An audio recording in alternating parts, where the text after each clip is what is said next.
नमस्ते, आदाब, good morning, सत श्री अकाल दोस्तों। मैं डॉक्टर कविता किरण आज आपके सामने आपसे दो बातें करने के लिए उपस्थित हुई हूँ। आप हम सभी लोग लॉकडाउन का पालन करते हुए अपने अपने घरों में कैद हैं। कैसा लग रहा है आपको अपने घर में कैद होकर? कभी हमने शायद सोचा नहीं होगा कि अपने ही घर में इस तरह बंदी बनकर हमें रहना होगा। ये पंछी जो पिंजरों में रहते हैं, ये क्या महसूस करते होंगे एक बंधन में रहकर, इस पिंजरे की परिधि में रहकर? ये क्या, इनकी अपनी क्या दुनिया होती है? ये क्या सोचते होंगे?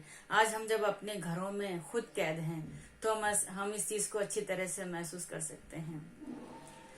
खैर, देश हित में, जनहित में, अपने परिवार के हित में और अपने हित में हम सबको इस लॉकडाउन का पालन करना ही है।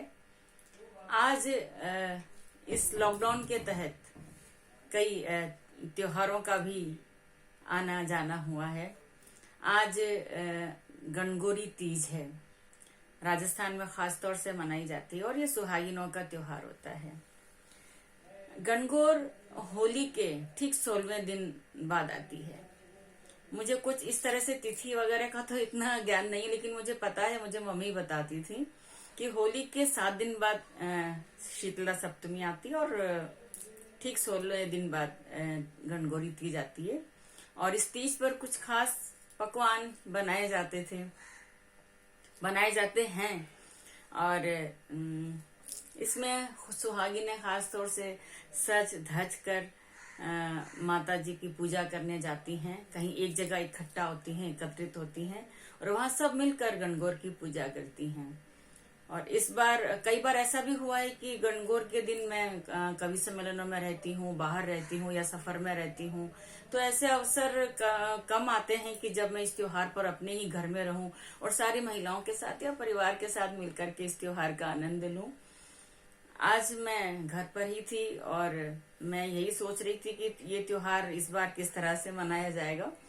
लेकिन हमारे पास पड़ोस में कुछ महिलाओं ने घर में पूजा की है, एक जगह इकट्ठा हुई थी, तो मेरा भी जाने का मन किया। जाहिर सी बात है, साल में एक बार ये दिन आता है। लेकिन अब वकील साहब का ऑर्डर आ गया कि नहीं, जो कुछ करना है घर पे ही करो, घर से बाहर किसी को नहीं जाना है। तो साहब उनके आदेश का पालन तो करना ही होता है, घर के मुखिया हैं आफ्टर ऑल। तो आज घर पर ही मैंने बड़ी सादगी से माता जी की पूजा की।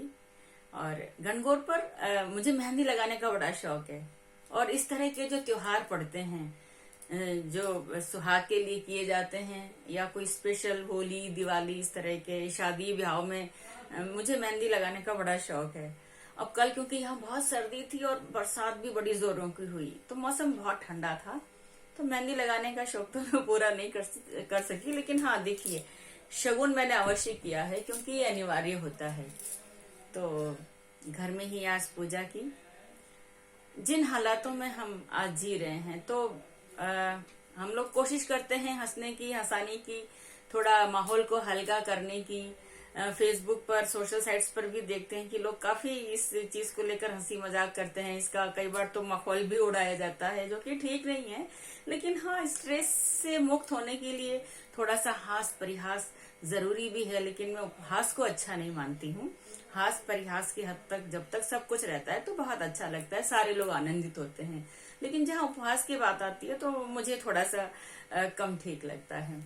तो ऐसे माहौल में जब घर में ही है तो अपने सारे वो शौक जो हम वैसे पूरे नहीं कर पाते हैं व्यस्तताओं के चलते हुए, घर से बाहर जब ज्यादा रहना पड़ता है, जिम्मेदारियां होती है, बहुत सारे कामकाज होते हैं, तो जब नहीं पूरा कर पाते हैं तो अभी भरपूर अवसर सभी के पास है कि वो अपनी जो अंदर की जो भावनाएं हैं, जो उनके छुपे हुए शौक हैं, उनको वो बाहर लाएं और उनको डेवलप करें, उनका विकास करें और अपने समय का सदुपयोग करें। मुझे बचपन से गाने गुनगुनाने का बहुत शौक रहा है और मैं फिल्मी गाने तो कम, लेकिन गजलें सुनकर ही मैं बड़ी हुई हूँ, ऐसा मैं कहूंगी।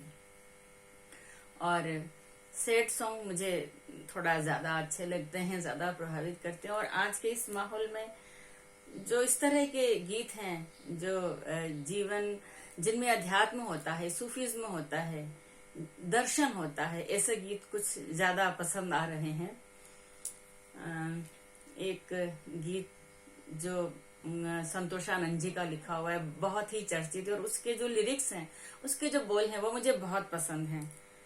कुछ पंक्तियां मैं गुनगुनाती हूँ, सुनिएगा आज के हालात पर। तूफान तो आना है, आकर चले जाना है, जीवन का मतलब तो आना और जाना है, दो पल के जीवन से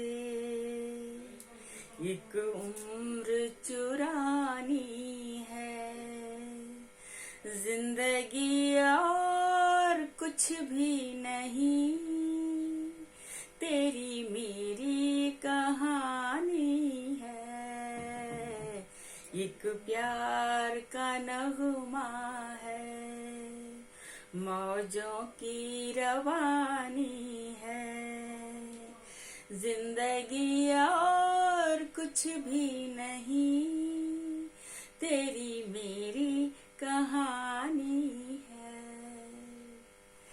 और मुझे अपनी 4 पंक्तियां इस दौर में याद आती है। आजकल हम देख रहे हैं फेसबुक पर बहुत सारे लोग लाइव आ रहे हैं। इतने ज्यादा मेरा भी मन करता है कभी मैं भी लाइव आऊं, लेकिन मेरे यहाँ समस्या है कि नेटवर्क थोड़ा सा बहुत आता जाता रहता है। नेटवर्क की कनेक्टिविटी इतनी अच्छी यहाँ पर नहीं है, उसकी सेवाएं, और मौसम भी जब बादल हो जाते हैं तो नेटवर्क और भी पुअर हो जाता है। तो इसके चलते मैं लाइव आने का साहस नहीं जुटा पाती हूँ। और देखती हूँ फेसबुक पर सभी लोगों ने लगभग अपने अपने वक्त मुकर्रर कर रखे हैं लाइव आने के लिए। तो मैं सोचती हूँ कि आप लोग किन किन का लाइव देखेंगे, और सारा वक्त आप उसमें व्यस्त रहते हैं, आपके प्रिय लोग होते होंगे, जाहिर सी बात है। तो ऐसे में मेरी समझ में नहीं आया कि मैं किस वक्त लाइव आऊं, लेकिन एक दिन आऊंगी जरूर। मेरा भी मन है आपसे फेसबुक से फेस टू फेस आप लोगों से बात करने का, मेरा भी मन है। तो कभी मैं ये हिम्मत जरूर जुटाऊंगी, और आप अगर चाहेंगे तो जरूर मैं आपसे लाइव भी बातचीत करूंगी।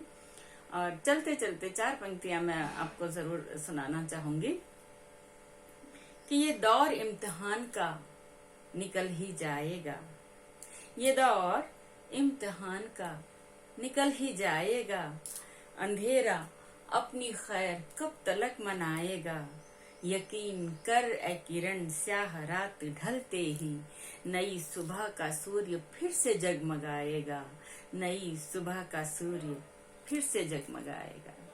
तो दोस्तों, अपने घरों में रहें, सुरक्षित रहें, अपने लिए भी, अपने परिवार के लिए भी, देश और समाज के हित में भी अपने आप को सुरक्षित रखें, अपने आप से प्यार करें, अपने आप को बचा कर रखें।